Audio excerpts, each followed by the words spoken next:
যেভাবে দোয়া করলে দ্রুত কবুল করা হবে বললেন বিশ্বনবী। অন্তরে দৃঢ় সংকল্প নিয়ে একনিষ্ঠভাবে দোয়া করা। দোয়ার পরিপূর্ণ সফলতা লাভে খাঁটি নিয়তে কেবলামুখী হয়ে দোয়া করতে স্বয়ং বিশ্বনবী সাল্লাল্লাহু আলাইহি ওয়াসাল্লাম। কোনো কিছু চাওয়ার আগেই আল্লাহর প্রশংসা এবং প্রিয় নবী সাল্লাল্লাহু আলাইহি ওয়াসাল্লাম ওপর দরুদ পাঠ করে ধীরস্থিরভাবে নিজের প্রয়োজনের কথা আল্লাহর কাছে তুলে ধরা।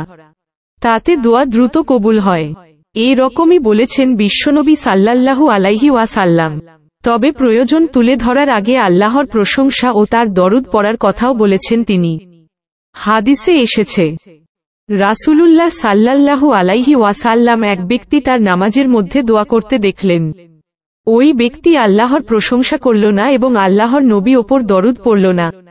রাসূলুল্লাহ সাল্লাল্লাহু আলাইহি ওয়াসাল্লাম তাকে বললেন, হে মুসাল্লি, নামাজি, তুমি দোয়া করতে তাড়াহুড়া করলে। অতঃপর তাকে দোয়া করার নিয়ম শিখিয়ে দিলেন। পরে রাসূলুল্লাহ সাল্লাল্লাহু আলাইহি ওয়াসাল্লাম অন্য একজনকে দোয়া করতে শুনলেন।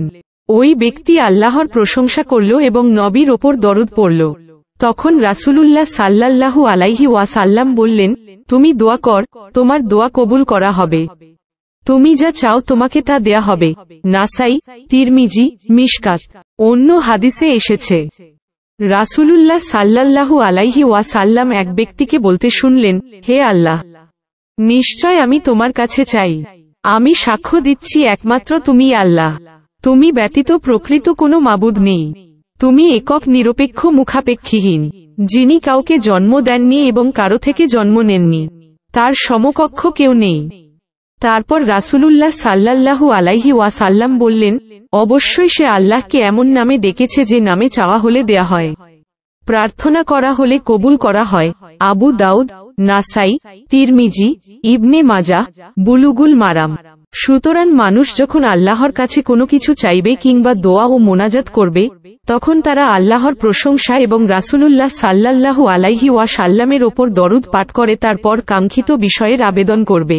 রাসূলুল্লাহ সাল্লাল্লাহু আলাইহি ওয়াসাল্লাম যখন দোয়া করতেন তখন এভাবে আল্লাহর প্রশংসা করতেন। উচ্চারণ, ইন্নাল হামদা লিল্লাহি নাহমাদুহু ওয়া নাস্তাইনুহু মাই ইয়াহদিহিল্লাহু ফালা মুদিল্লা লাহু ওয়া মাই ইউদলিল ফালা হাদিয়া লাহু ওয়া আশহাদু আন্না ইলাহা ইল্লাল্লাহু ওয়াহদাহু লা শারিকা লাহু ওয়া আশহাদু আন্না মুহাম্মাদান আবদুহু ওয়া রাসূলুহু। মুসলিম, মিশকাত, তিরমিজি, আবু দাউদ। যারা দোয়ার সময় এটি পড়তে পারবে না তারা চাইলে ছোট্ট এ প্রশংসা করতে পারেন। আর তা হল, উচ্চারণ, নাহমাদুহু ওয়া নুসাল্লি আলা রাসূলিহিল কারীম। উচ্চারণ, আলহামদুলিল্লাহি ওয়াহদাহু ওয়াস সালাতু ওয়াস সালামু আলা মান লা নাবিয়া বাদাহু। সম্ভব হলে দোয়া করার আগে 2 রাকাত নামাজ পড়ে দোয়া করা। হাদিসে পাকে প্রিয় নবী সাল্লাল্লাহু আলাইহি তা বর্ণনা করেন।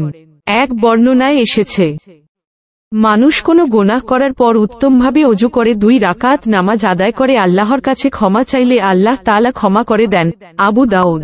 আল্লাহ তাআলা মুসলিম উম্মাহকে হাদিসের দিক নির্দেশনা অনুযায়ী আল্লাহর প্রশংসা ও বিশ্বনবীর ওপর দরুদ পাঠ করে দোয়া করার তৌফিক দান করুন। সম্ভব হলে দোয়ার আগে 2 রাকাত নামাজ পড়ে দোয়া করার তৌফিক দান করুন। আমিন।